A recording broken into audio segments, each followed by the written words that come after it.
Hello friend, स्वागत है आपका अपने चैनल आज क्लास में। आज की इस वीडियो में बिहार बोर्ड कक्षा 10वीं के लिए सामाजिक विज्ञान का एक मॉडल पेपर सॉल्व करेंगे। इस मॉडल पेपर में काफ़ी महत्वपूर्ण 50 ऑब्जेक्टिव प्रश्न रहेगा जो आपके फाइनल बोर्ड परीक्षा के लिए काफ़ी महत्वपूर्ण रहेगा। तो एक भी प्रश्न आप लोग स्किप मत कीजिएगा। वीडियो को प्लीज़ आप लोग शुरू से लेके अंत तक देखिएगा और चैनल को अभी तक आप सब्सक्राइब नहीं किए हैं तो चैनल को सब्सक्राइब कर लीजिएगा। और सब्सक्राइब करने के बाद एक बेल आइकन आता है तो बेल आइकन को दबा के ऑल पे कर लीजिएगा ताकि जब भी लाइव क्लास हो तो आपके पास नोटिफिकेशन पहुंचता रहे। तो आइए शुरू करते हैं पहले नंबर प्रश्न से। तो पहला नंबर प्रश्न है कि किसी देश के विकास का स्तर किस आधार पर निर्धारित की जाती है। ए ऑप्शन है प्रति व्यक्ति आय पर, बी ऑप्शन है साक्षरता दर पर, सी ऑप्शन है स्वास्थ्य की स्थिति पर, डी ऑप्शन है इनमें से सभी पर। तो यहाँ पे आपको बताना है कि किसी देश के विकास की स्तर किस आधार पर निर्धारित की जाती है। तो प्रति व्यक्ति आय पर भी निर्धारित किया जाता है, साक्षरता दर पर भी निर्धारित किया जाता है, स्वास्थ्य की स्थिति पर भी निर्धारित किया जाता है, यानी इनमें से सभी पर निर्धारित किया जाता है। यहाँ पे डी ऑप्शन बिल्कुल ही सही हो जाएगा। ये देखते हैं अगला प्रश्न दो नंबर प्रश्न है कि जनसंख्या वृद्धि से आर्थिक विकास की गति कैसी हो जाती है। ए ऑप्शन है तीव्र हो जाती है, बी ऑप्शन है मंद हो जाती है, सी ऑप्शन है सामान्य रहती है, डी ऑप्शन है कुछ भी नहीं होता है। तो यहाँ पे आपको बताना है कि जनसंख्या वृद्धि से आर्थिक विकास की गति कैसी हो जाती है।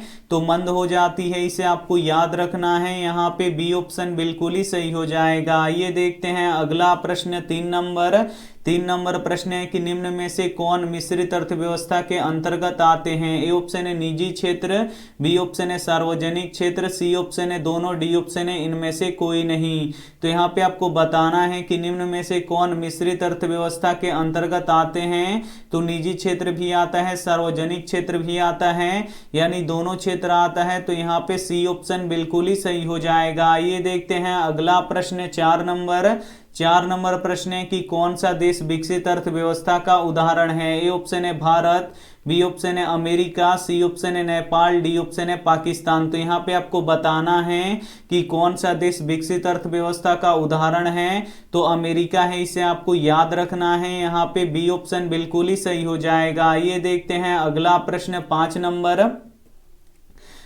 नंबर प्रश्न है कि भारत की प्रथम पंचवर्षीय योजना का कार्यकाल कितना था। ए ऑप्शन है 1950 से 1955, बी ऑप्शन है 1951 से 1956, सी ऑप्शन है 1952 से 1957, डी ऑप्शन है 1954 से 1959। तो यहाँ पे आपको बताना है कि भारत की प्रथम पंचवर्षीय योजना का कार्यकाल कितना था। तो 1951 से 1956 तक था, इसे आपको याद रखना है। यहाँ पे बी ऑप्शन बिल्कुल ही सही हो जाएगा। काफी महत्वपूर्ण 50 ऑब्जेक्टिव प्रश्न बताएंगे। तो एक भी प्रश्न आप लोग स्किप मत कीजिएगा। वीडियो को प्लीज आप लोग शुरू से लेके अंत तक देखिएगा और वीडियो को अभी तक आप लाइक नहीं किए हैं तो प्लीज आप लोग वीडियो को लाइक भी कर दीजिएगा। आइए देखते हैं अगला प्रश्न 6 नंबर प्रश्न है कि भारत की प्रमुख आर्थिक समस्या क्या है। ए ऑप्शन है निर्धनता, बी ऑप्शन है बेरोजगारी, सी ऑप्शन है दोनों, डी ऑप्शन है इनमें से कोई नहीं। तो यहाँ पे आपको बताना है कि भारत की प्रमुख आर्थिक समस्या क्या है। तो निर्धनता और बेरोजगारी दोनों है, इसे आपको याद रखना है। यहाँ पे सी ऑप्शन बिल्कुल ही सही हो जाएगा। ये देखते हैं अगला प्रश्न 7 नंबर प्रश्न है कि विनिमय का सर्वोत्तम माध्यम क्या है। ए ऑप्शन है वस्तु, बी ऑप्शन है मुद्रा, सी ऑप्शन है चेक, डी ऑप्शन है हुंडी। तो यहाँ पे आपको बताना है कि विनिमय का सर्वोत्तम माध्यम क्या है। तो विनिमय का सर्वोत्तम माध्यम मुद्रा है, इसे आपको याद रखना है। यहाँ पे बी ऑप्शन बिल्कुल ही सही हो जाएगा। ये देखते हैं अगला प्रश्न 8 नंबर प्रश्न है कि विकासशील देशों की कार्यशील जनसंख्या का अधिकांश भाग कार्यरत होता है। ए ऑप्शन है कृषि क्षेत्र में, बी ऑप्शन है औद्योगिक क्षेत्र में, सी ऑप्शन है सेवा क्षेत्र में, डी ऑप्शन है इनमें से सभी में। तो यहाँ पे आपको बताना है कि विकासशील देशों की कार्यशील जनसंख्या का अधिकांश भाग कार्यरत होता है। तो सेवा क्षेत्र में कार्यरत होता है, इसे आपको याद रखना है। यहाँ पे सी ऑप्शन बिल्कुल ही सही हो जाएगा। ये देखते हैं अगला प्रश्न 9 नंबर 9 नंबर प्रश्न है कि इनमें से कौन नवीकरणीय संसाधन है। ए ऑप्शन है खनिज तेल, बी ऑप्शन है कोयला, सी ऑप्शन है वन, डी ऑप्शन है इनमें से कोई नहीं।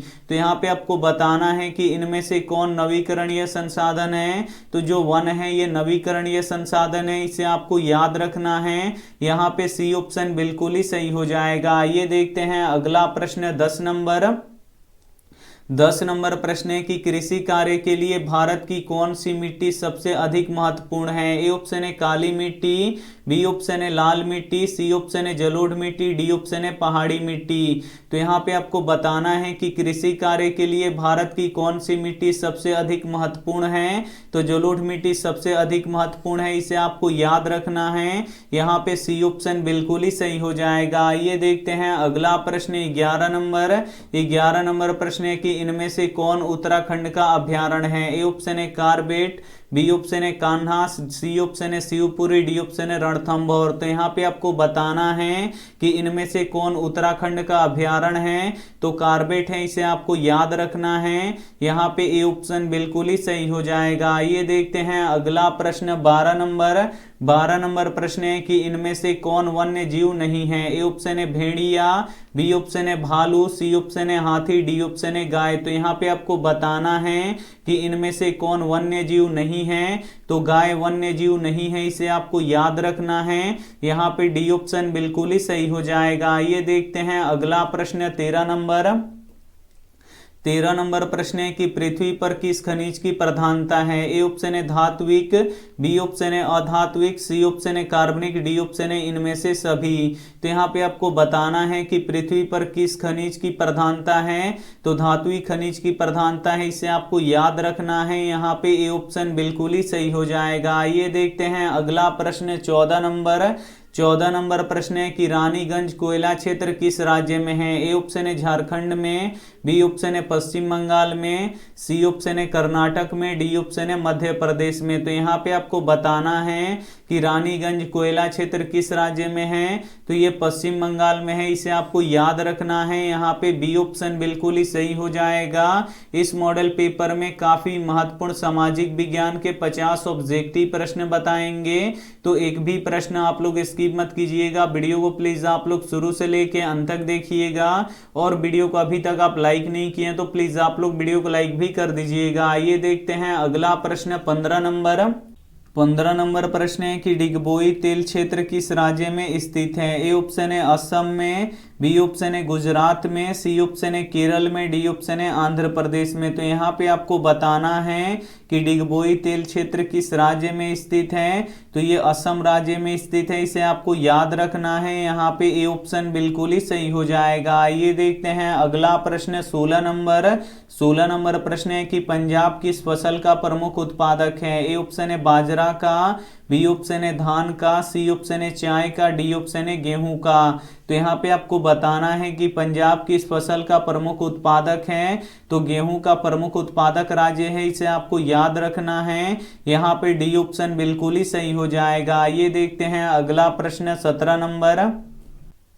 नंबर प्रश्न है कि रबड़ की खेती भारत के किस राज्य में की जाती है। ए ऑप्शन है केरल में, बी ऑप्शन है गुजरात में, सी ऑप्शन है आंध्र प्रदेश में, डी ऑप्शन है छत्तीसगढ़ में। तो यहाँ पे आपको बताना है कि रबड़ की खेती भारत के किस राज्य में की जाती है। तो केरल राज्य में की जाती है, इसे आपको याद रखना है। यहाँ पे ए ऑप्शन बिल्कुल ही सही हो जाएगा। ये देखते हैं अगला प्रश्न 18 नंबर प्रश्न है कि झूम खेती कहाँ की जाती है। ए ऑप्शन है पूर्वी पहाड़ी राज्यों में, बी ऑप्शन है पश्चिमी पठारी राज्यों में, सी ऑप्शन है गंगा के मैदान में, डी ऑप्शन है पंजाब और हरियाणा में। तो यहाँ पे आपको बताना है कि झूम खेती कहाँ की जाती है। तो पूर्वी पहाड़ी राज्यों में की जाती है, इसे आपको याद रखना है। यहाँ पे ए ऑप्शन बिल्कुल ही सही हो जाएगा। ये देखते हैं अगला प्रश्न 19 नंबर प्रश्न है कि वर्साई की संधि कब हुई थी। ए ऑप्शन है 1915 में, बी ऑप्शन है 1916 में, सी ऑप्शन है 1919 में, डी ऑप्शन है 1920 में। तो यहाँ पे आपको बताना है कि वर्साई की संधि कब हुई थी। तो 1919 में हुई थी, इसे आपको याद रखना है। यहाँ पे सी ऑप्शन बिल्कुल ही सही हो जाएगा। ये देखते हैं अगला प्रश्न 20 20 नंबर प्रश्न है कि लाल सेना का गठन किसने किया था? ए ऑप्शन है कार्ल मार्क्स ने, बी ऑप्शन है स्टालिन ने, सी ऑप्शन है ट्राटस्की ने, डी ऑप्शन है करंस्की ने। तो यहाँ पे आपको बताना है कि लाल सेना का गठन किसने किया था, तो ट्राटस्की ने किया था, इसे आपको याद रखना है। यहाँ पे सी ऑप्शन बिल्कुल ही सही हो जाएगा। आइए देखते हैं अगला प्रश्न 21 नंबर प्रश्न है कि ऑल इंडिया मुस्लिम लीग की स्थापना किस वर्ष हुआ था? ए ऑप्शन है 1906 में, बी ऑप्शन है 1907 में, सी ऑप्शन है 1908 में, डी ऑप्शन है 1910 में। तो यहाँ पे आपको बताना है कि ऑल इंडिया मुस्लिम लीग की स्थापना किस वर्ष हुआ था, तो 1906 में हुआ था, इसे आपको याद रखना है। यहाँ पे ए ऑप्शन बिल्कुल ही सही हो जाएगा। ये देखते हैं अगला प्रश्न 22 नंबर प्रश्न है कि गैरीवाल्डी पेशे से क्या था? ए ऑप्शन है सिपाही, बी ऑप्शन है नाविक, सी ऑप्शन है किसान, डी ऑप्शन है जमींदार। तो यहाँ पे आपको बताना है कि गैरीवाल्डी पेशे से क्या था, तो गैरीवाल्डी पेशे से नाविक था, इसे आपको याद रखना है। यहाँ पे बी ऑप्शन बिल्कुल ही सही हो जाएगा। ये देखते हैं अगला प्रश्न 23 नंबर प्रश्न है कि Tata iron and steel company की स्थापना कब हुआ? ए ऑप्शन है 1854 में, बी ऑप्शन है 1907 में, सी ऑप्शन है 1915 में, डी ऑप्शन है 1920 में। तो यहाँ पे आपको बताना है कि Tata iron and steel company की स्थापना कब हुआ, तो 1907 में हुआ, इसे आपको याद रखना है। यहाँ पे बी ऑप्शन बिल्कुल ही सही हो जाएगा। ये देखते हैं अगला प्रश्न 24 नंबर प्रश्न है कि अखिल भारतीय ट्रेड यूनियन कांग्रेस की स्थापना कब हुआ? ए ऑप्शन है 1885 में, बी ऑप्शन है 1920 में, सी ऑप्शन है 1848 में, डी ऑप्शन है 1881 में। तो यहाँ पे आपको बताना है कि अखिल भारतीय ट्रेड यूनियन कांग्रेस की स्थापना कब हुआ, तो 1920 में हुआ, इसे आपको याद रखना है। यहाँ पे बी ऑप्शन बिल्कुल ही सही हो जाएगा। ये देखते हैं अगला प्रश्न 25 नंबर प्रश्न है कि जनसंख्या घनत्व कहाँ सबसे अधिक होता है? ए ऑप्शन है ग्राम में, बी ऑप्शन है कस्बा में, सी ऑप्शन है नगर में, डी ऑप्शन है महानगर में। तो यहाँ पे आपको बताना है कि जनसंख्या घनत्व कहाँ सबसे अधिक होता है, तो महानगर में सबसे अधिक होता है, इसे आपको याद रखना है। यहाँ पे डी ऑप्शन बिल्कुल ही सही हो जाएगा। ये देखते हैं अगला प्रश्न 26 नंबर प्रश्न है कि फ्रांस की क्रांति का प्रमुख कारण क्या था? ए ऑप्शन है प्रजातंत्र शासन, बी ऑप्शन है निरंकुश शासन, सी ऑप्शन है गिरफ्तारी पत्र, डी ऑप्शन है मनसबदारी। तो यहाँ पे आपको बताना है कि फ्रांस की क्रांति का प्रमुख कारण क्या था, तो निरंकुश शासन था, इसे आपको याद रखना है। यहाँ पे बी ऑप्शन बिल्कुल ही सही हो जाएगा। ये देखते हैं अगला प्रश्न 27 नंबर प्रश्न है कि लोकसभा में कुल सीटों की संख्या कितनी है? ए ऑप्शन है 545, बी ऑप्शन है 543, सी ऑप्शन है 512, डी ऑप्शन है 532। तो यहाँ पे आपको बताना है कि लोकसभा में कुल सीटों की संख्या कितनी है, तो 545 है, इसे आपको याद रखना है। यहाँ पे ए ऑप्शन बिल्कुल ही सही हो जाएगा। ये देखते हैं अगला प्रश्न 28 नंबर प्रश्न है कि इटली एवं जर्मनी वर्तमान में किस महादेश के अंतर्गत आते हैं? ए ऑप्शन है उत्तरी अमेरिका, बी ऑप्शन है दक्षिणी अमेरिका, सी ऑप्शन है यूरोप, डी ऑप्शन है पश्चिम एशिया। तो यहाँ पे आपको बताना है कि इटली एवं जर्मनी वर्तमान में किस महादेश के अंतर्गत आते हैं, तो यूरोप महादेश के अंतर्गत आते हैं, इसे आपको याद रखना है। यहाँ पे सी ऑप्शन बिल्कुल ही सही हो जाएगा। ये देखते हैं अगला प्रश्न 29 नंबर प्रश्न है कि किस देश में जल एक बड़ा मुद्दा बनकर उभरा था? ए ऑप्शन है नाइजीरिया में, बी ऑप्शन है बोलीविया में, सी ऑप्शन है फ्रांस में, डी ऑप्शन है अमेरिका में। तो यहाँ पे आपको बताना है कि किस देश में जल एक बड़ा मुद्दा बनकर उभरा था, तो बोलीविया में उभरा था, इसे आपको याद रखना है। यहाँ पे बी ऑप्शन बिल्कुल ही सही हो जाएगा। ये देखते हैं अगला प्रश्न 30 नंबर प्रश्न है कि इंडो चाइना किस देश का उपनिवेशक था? ए ऑप्शन है अमेरिका का, बी ऑप्शन है फ्रांस का, सी ऑप्शन है इंग्लैंड का, डी ऑप्शन है जापान का। तो यहाँ पे आपको बताना है कि इंडो चाइना किस देश का उपनिवेशक था, तो ये फ्रांस का उपनिवेशक था, इसे आपको याद रखना है। यहाँ पे बी ऑप्शन बिल्कुल ही सही हो जाएगा। ये देखते हैं अगला प्रश्न 31 नंबर प्रश्न है कि किस समझौते ने वियतनाम को दो हिस्सों में बांट दिया? ए ऑप्शन है जनेवा समझौता, बी ऑप्शन है हनोई समझौता, सी ऑप्शन है लाओस समझौता, डी ऑप्शन है इनमें से कोई नहीं। तो यहाँ पे आपको बताना है कि किस समझौते ने वियतनाम को दो हिस्सों में बांट दिया। तो जनेवा समझौते ने वियतनाम को दो हिस्सों में बांट दिया। यहाँ पे ए ऑप्शन बिल्कुल ही सही हो जाएगा। आइए देखते हैं अगला प्रश्न 32 नंबर। 32 नंबर प्रश्न है कि लोकतंत्र सभी नागरिकों को देता है। ए ऑप्शन है समान अवसर, बी ऑप्शन है असमान अवसर, सी ऑप्शन है क्षणिक अवसर, डी ऑप्शन है इनमें से कोई नहीं। तो यहाँ पे आपको बताना है कि लोकतंत्र सभी नागरिकों को देता है तो समान अवसर देता है, इसे आपको याद रखना है। यहाँ पे ए ऑप्शन बिल्कुल ही सही हो जाएगा। ये देखते हैं अगला प्रश्न 33 नंबर। 33 नंबर प्रश्न है कि स्वतंत्रता के पूर्व भारतीय अर्थव्यवस्था कैसी थी। ए ऑप्शन है कृषि प्रधान, बी ऑप्शन है उद्योग प्रधान, सी ऑप्शन है व्यवसाय प्रधान, डी ऑप्शन है इनमें से कोई नहीं। तो यहाँ पे आपको बताना है कि स्वतंत्रता के पूर्व भारतीय अर्थव्यवस्था कैसी थी, तो कृषि प्रधान थी, इसे आपको याद रखना है। यहाँ पे ए ऑप्शन बिल्कुल ही सही हो जाएगा। ये देखते हैं अगला प्रश्न 34 नंबर। 34 नंबर प्रश्न है कि भारत में एक संगठित पूंजी बाजार है। ए ऑप्शन है मुंबई, बी ऑप्शन है पटना, सी ऑप्शन है कोलकाता, डी ऑप्शन है दिल्ली। तो यहाँ पे आपको बताना है कि भारत में एक संगठित पूंजी बाजार है तो मुंबई है, इसे आपको याद रखना है। यहाँ पे ए ऑप्शन बिल्कुल ही सही हो जाएगा। ये देखते हैं अगला प्रश्न 35 नंबर। 35 नंबर प्रश्न है कि उपभोक्ताओं का सदैव क्या होता है। ए ऑप्शन है शोषण, बी ऑप्शन है दोहन, सी ऑप्शन है उत्पीड़न, डी ऑप्शन है सभी। तो यहाँ पे आपको बताना है कि उपभोक्ताओं का सदैव क्या होता है, तो शोषण होता है, दोहन होता है, उत्पीड़न होता है, यानी इनमें से सभी होता है। तो यहाँ पे डी वाला ऑप्शन बिल्कुल ही सही हो जाएगा। ये देखते हैं अगला प्रश्न 36 नंबर। 36 नंबर प्रश्न है कि सरकार की नवीन आर्थिक नीति का अंग है। ए ऑप्शन है निजीकरण, बी ऑप्शन है वैश्वीकरण, सी ऑप्शन है उदारीकरण, डी ऑप्शन है इनमें से सभी। तो यहाँ पे आपको बताना है कि सरकार की नवीन आर्थिक नीति का अंग है तो निजीकरण भी है, वैश्वीकरण भी है, उदारीकरण भी है, यानी इनमें से सभी है। तो यहाँ पे डी वाला ऑप्शन बिल्कुल ही सही हो जाएगा। ये देखते हैं अगला प्रश्न 37 नंबर।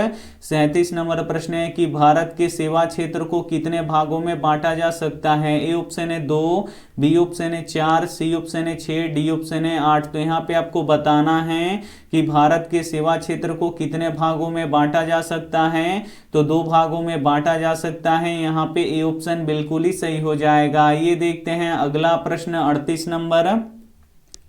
38 नंबर प्रश्न है कि भूमि विकास बैंक का पहला नाम क्या था। ए ऑप्शन है बंधक बैंक, बी ऑप्शन है सहकारी बैंक, सी ऑप्शन है ग्रामीण बैंक, डी ऑप्शन है इनमें से कोई नहीं। तो यहाँ पे आपको बताना है कि भूमि विकास बैंक का पहला नाम क्या था, तो बंधक बैंक था, इसे आपको याद रखना है। यहाँ पे ए ऑप्शन बिल्कुल ही सही हो जाएगा। ये देखते हैं अगला प्रश्न 39 नंबर। 39 नंबर प्रश्न है कि मुद्रा एक अच्छा है। ए ऑप्शन है रियायत, बी ऑप्शन है मालिक, सी ऑप्शन है राजा, डी ऑप्शन है सेवक। तो यहाँ पे आपको बताना है कि मुद्रा एक अच्छा है तो मुद्रा एक अच्छा सेवक है, इसे आपको याद रखना है। यहाँ पे डी ऑप्शन बिल्कुल ही सही हो जाएगा। ये देखते हैं अगला प्रश्न 40 नंबर। 40 नंबर प्रश्न है कि कौन सी सरकार सबसे अच्छी मानी जाती है। ए ऑप्शन है राजतंत्र, बी ऑप्शन है लोकतंत्र, सी ऑप्शन है अफसरशाही, डी ऑप्शन है इनमें से कोई नहीं।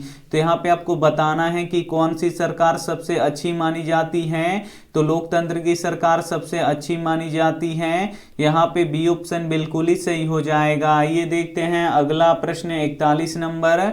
41 नंबर प्रश्न है कि क्षेत्रवाद की भावना का एक कुपरिमाण है। ए ऑप्शन है अपने क्षेत्र से लगाव, बी ऑप्शन है राष्ट्रहित, सी ऑप्शन है राष्ट्रीय एकता, डी ऑप्शन है अलगाववाद। तो यहाँ पे आपको बताना है कि क्षेत्रवाद की भावना का एक कुपरिमाण है तो अलगाववाद है, इसे आपको याद रखना है। यहाँ पे डी ऑप्शन बिल्कुल ही सही हो जाएगा। ये देखते हैं अगला प्रश्न 42 नंबर। 42 नंबर प्रश्न है कि भारत में किस प्रकार के लोकतंत्र की व्यवस्था है। ए ऑप्शन है प्रत्यक्ष, बी ऑप्शन है अप्रत्यक्ष, सी ऑप्शन है दोनों, डी ऑप्शन है इनमें से कोई नहीं। तो यहाँ पे आपको बताना है कि भारत में किस प्रकार के लोकतंत्र की व्यवस्था है, तो अप्रत्यक्ष लोकतंत्र की व्यवस्था है, इसे आपको याद रखना है। यहाँ पे बी ऑप्शन बिल्कुल ही सही हो जाएगा। ये देखते हैं अगला प्रश्न 43 नंबर। 43 नंबर प्रश्न है कि लोकतंत्र की उपलब्धियों में सबसे अधिक सहायक क्या है? ए ऑप्शन है निर्धनता, बी ऑप्शन है अशिक्षा, सी ऑप्शन है विषमता, डी ऑप्शन है विकास। तो यहाँ पे आपको बताना है कि लोकतंत्र की उपलब्धियों में सबसे अधिक सहायक क्या है? तो विकास है, इसे आपको याद रखना है। यहाँ पे डी ऑप्शन बिल्कुल ही सही हो जाएगा। आइए देखते हैं अगला प्रश्न 44 नंबर प्रश्न है कि भारत में वोट देने की न्यूनतम आयु कितनी है? ए ऑप्शन है 12 वर्ष, बी ऑप्शन है 18 वर्ष, सी ऑप्शन है 21 वर्ष, डी ऑप्शन है 22 वर्ष। तो यहाँ पे आपको बताना है कि भारत में वोट देने की न्यूनतम आयु कितना है? तो 18 वर्ष है, इसे आपको याद रखना है। यहाँ पे बी ऑप्शन बिल्कुल ही सही हो जाएगा। आइए देखते हैं अगला प्रश्न 45 नंबर प्रश्न है कि लिच्छवी गणतंत्र भारत के किस राज्य में स्थित है? ए ऑप्शन है बिहार में, बी ऑप्शन है उत्तर प्रदेश में, सी ऑप्शन है झारखंड में, डी ऑप्शन है राजस्थान में। तो यहाँ पे आपको बताना है कि लिच्छवी गणतंत्र भारत के किस राज्य में स्थित है? तो ये बिहार राज्य में स्थित है। यहाँ पे ए ऑप्शन बिल्कुल ही सही हो जाएगा। आइए देखते हैं अगला प्रश्न 46 नंबर प्रश्न है कि मानव की न्यूनतम आवश्यकता क्या है? काफी महत्वपूर्ण प्रश्न है।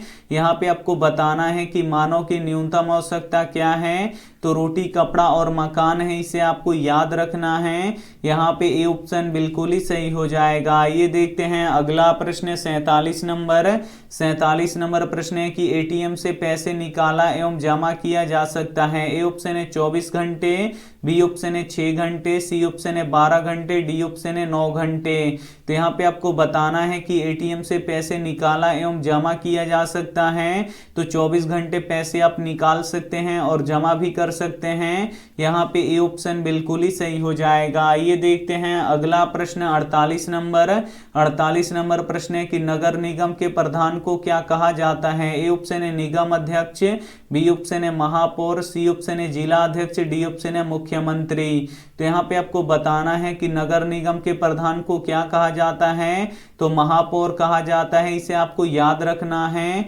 यहाँ पे बी ऑप्शन बिल्कुल ही सही हो जाएगा। आइए देखते हैं अगला प्रश्न 49 नंबर प्रश्न है कि मॉल उपलब्ध कराती है वस्तुओं के। ए ऑप्शन है अलग अलग स्थानों पर, बी ऑप्शन है कुछ वस्तुएं, सी ऑप्शन है एक स्थान पर, डी ऑप्शन है चुनी हुई वस्तुएं। तो यहाँ पे आपको बताना है कि मॉल उपलब्ध कराती है वस्तुओं को तो एक ही स्थान पर उपलब्ध कराती है, इसे आपको याद रखना है। यहाँ पे सी ऑप्शन बिल्कुल ही सही हो जाएगा। आइए देखते हैं अंतिम प्रश्न 50 नंबर प्रश्न है कि भारत में कौन सी दलीय व्यवस्था है? ए ऑप्शन है एक दलीय व्यवस्था, बी ऑप्शन है द्विदलीय व्यवस्था, सी ऑप्शन है त्रिदलीय व्यवस्था, डी ऑप्शन है बहुदलीय व्यवस्था। तो यहाँ पे आपको बताना है कि भारत में कौन सी दलीय व्यवस्था है? तो भारत में बहुदलीय व्यवस्था है, इसे आपको याद रखना है। यहाँ पे डी ऑप्शन बिल्कुल ही सही हो जाएगा। इस मॉडल पेपर के काफी महत्वपूर्ण 50 ऑब्जेक्टिव प्रश्न बता चुके हैं और ये जो 50 ऑब्जेक्टिव प्रश्न है ये आपके फाइनल बोर्ड परीक्षा के लिए काफी महत्वपूर्ण है। तो इसमें से जो भी प्रश्न आपको याद ना हो तो प्लीज आप लोग उसे याद कर लीजिएगा। और वीडियो को अभी तक आप लाइक नहीं किए हैं तो प्लीज आप लोग वीडियो को लाइक कर दीजिएगा। ये रहा आपके लिए होमवर्क प्रश्न, इसका जवाब आपको कमेंट बॉक्स में देना है कि इनमें से कौन विनाशकारी आपदा है। ए ऑप्शन है भूस्खलन, बी ऑप्शन है सुनामी, सी ऑप्शन है बाढ़, डी ऑप्शन है भूकंप। तो इसमें से जो भी ऑप्शन आपको सही लगे वो आप हमें कमेंट करके जरूर बताइएगा। और कमेंट बॉक्स में मेरे भाई का चैनल का लिंक मिलेगा तो उसे भी आप लोग सब्सक्राइब कर लीजिएगा। और वीडियो को अभी तक आप लाइक नहीं किए तो प्लीज आप लोग वीडियो को लाइक कीजिएगा, अपने दोस्तों के पास इस वीडियो को जरूर शेयर कीजिएगा। और चैनल को अभी तक आप सब्सक्राइब नहीं किए हैं तो चैनल को सब्सक्राइब करके साथ में बेल आइकन को ऑल पे दबा लीजिएगा। थैंक यू फॉर वॉचिंग, मिलते हैं अगली वीडियो में, तब तक अपना ध्यान रखिए, मन लगा के पढ़ाई कीजिए। Take care and bye.